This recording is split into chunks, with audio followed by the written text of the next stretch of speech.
আফ্রিকার সাভানায়, যেখানে শক্তিই শেষ কথা, যেখানে সিংহ দল বেঁধে শাসন করে আর হায়েনার পালের সামনে সবাই অসহায়, সেখানে এক প্রাণী সম্পূর্ণ একা, নিজের বুদ্ধিমত্তা আর কৌশলের উপর ভর করে টিকে আছে।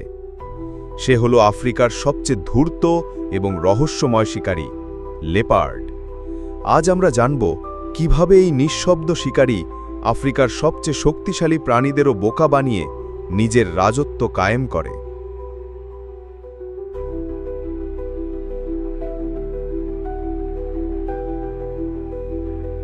এদের বৈজ্ঞানিক নাম প্যানথেরা পার্ডাস পার্ডাস। প্যানথেরা শব্দটি এসেছে গ্রিক প্যান বা সব এবং থের বা শিকারী থেকে, অর্থাৎ সর্বভূক শিকারী, আর পার্ডাস হল প্যানথেরের ল্যাটিন প্রতিশব্দ। সাব সাহারান আফ্রিকার প্রায় সব ধরনের পরিবেশে, গভীর জঙ্গল থেকে শুরু করে সাভানা, পাহাড়, এমনকি শহরের কাছাকাছি এলাকাতেও এরা নিজেদের মানিয়ে নিতে পারে, যা এদের অবিশ্বাস্য অভিযোজন ক্ষমতার প্রমাণ। লেপার্ডের টিকে থাকার মূল মন্ত্র শক্তি নয়, বরং কৌশল। জঙ্গলের এই লড়াইয়ে সে সরাসরি প্রতিপক্ষের সাথে সংঘর্ষে যায় না, বরং সে যুদ্ধের ময়দানটি বদলে দেয়। এর প্রথম এবং প্রধান অস্ত্র হল নিজেকে অদৃশ্য করে ফেলার ক্ষমতা। এর চামড়ার উপর থাকা গোলাপের পাপড়ির মতো রিং বা রোজেট কোনো সাধারণ নকশা নয়। এটি এক ধরনের ডিসরাপটিভ ক্যামোফ্লেজ, যা গাছের পাতার ফাঁক দিয়ে আসা আলো ছায়ার মধ্যে লেপার্ডের শরীরের অবয়বকে ভেঙে দেয়, ফলে তাকে খুঁজে পাওয়া প্রায় অসম্ভব হয়ে পড়ে। এই ছদ্মবেশ ব্যবহার করে সে ঘণ্টার পর ঘণ্টা শিকারের জন্য অপেক্ষা করতে পারে বা শক্তিশালী শত্রুর চোখ এড়িয়ে যেতে পারে। লেপার্ডের দ্বিতীয় এবং সবচেয়ে বড় কৌশল হল উল্লম্ব বা ভার্টিক্যাল স্পেস ব্যবহার করা। এর শরীরে রয়েছে অবিশ্বাস্য শক্তি। একটি লেপার্ড নিজের ওজনের দ্বিগুণ, এমনকি 3 গুণ ভারী শিকারকেও অনায়াসে গাছে তুলে ফেলতে পারে। একটি ইম্পালা বা জেব্রার বাচ্চাকে মুখে নিয়ে 20 ফুট উঁচু গাছে উঠে পড়া তার জন্য কোনো কঠিন কাজ নয়। এই কৌশলটি তাকে সিংহ এবং হায়নার থেকে আলাদা করে। সিংহ ভালো গাছে চড়তে পারে না, আর হায়নারা একেবারেই পারে না।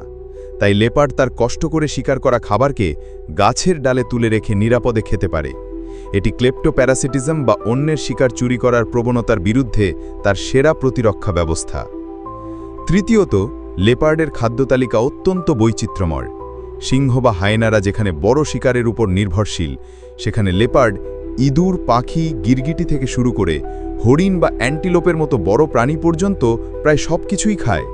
এই নমনীয় খাদ্যাভ্যাস তাকে যে কোনো পরিবেশে খাবারের অভাব ছাড়াই টিকে থাকতে সাহায্য করে। বিজ্ঞানীরা লেপার্ডকে মাস্টার অফ স্টেলথ বা চৌর্যবৃত্তির গুরু বলে থাকেন। এরা সম্পূর্ণ নিঃশব্দে চলাচল করতে পারে। এদের পায়ের নরম প্যাড মাটিতে প্রায় কোনো শব্দই করে না। এরা একাকী এবং নিশাচর।